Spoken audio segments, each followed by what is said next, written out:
Because of Winn-Dixie, Chapter 10. I told Gloria Dump everything. I told her how me and the preacher had just moved to Naomi and how I had to leave all my friends behind. I told her about my mama leaving and listed out the 10 things that I knew about her.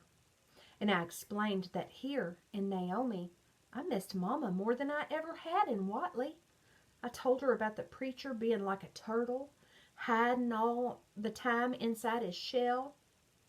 I told her about finding Winn-Dixie in the produce department and how because of him, I became friends with Miss Franny Block and got a job working for a man named Otis at Gertrude's Pets and got invited to Sweetie Pie Thomas's birthday party. I even told Gloria Dump how Dunlap and Stevie Dewberry called her a witch. But I told her that they were stupid, mean, bald-headed boys, and I didn't believe them. Not for long, anyhow. And the whole time I was talking, Gloria Dump was listening. She was nodding her head, smiling, frowning, saying, and is that right? I could feel her listening with all her heart, and it felt so good. You know what? She said when I was all done. What? Could be that you got more your mama in you than just red hair and freckles and running fast. Really? I said. Like what? Like maybe you got her green thumb.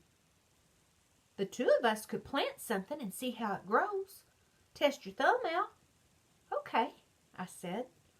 What Gloria Dump picked for me to grow was a tree. Or she said it was a tree. To me, it looked more like a plant.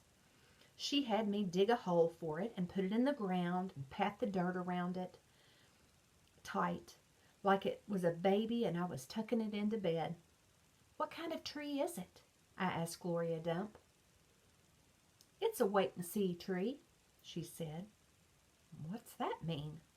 It means you got to wait for it to grow up before you know what it is. Can I come back and see it tomorrow? I asked. Child, she said, as long as this is my garden, you're welcome in it. But that tree ain't going to have changed much by tomorrow. But I want to see you too, I said. Huh, said Gloria Dump. I ain't going nowhere. I'll be right here. I woke Winn-Dixie up then. He had peanut butter in his whiskers, and he kept yawning and stretching. He licked Gloria Dump's hand before we left, and I thanked her. That night, when the preacher was tucking me into bed, I told him how I got a job at Gertrude's Pets, and I told him all about making friends with Miss Franny Block and getting invited to Sweetie Pie's party. And I told him about meeting Gloria Dump. Winn-Dixie lay on the floor waiting for the preacher to leave so he could hop up on the bed like he always did.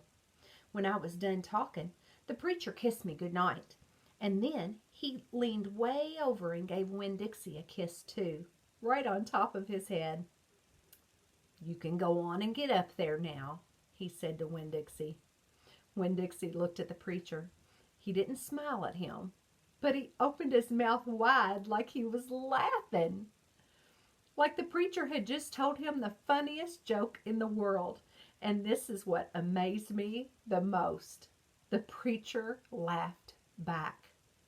Winn-Dixie hopped up on the bed, and the preacher got up and turned out the light.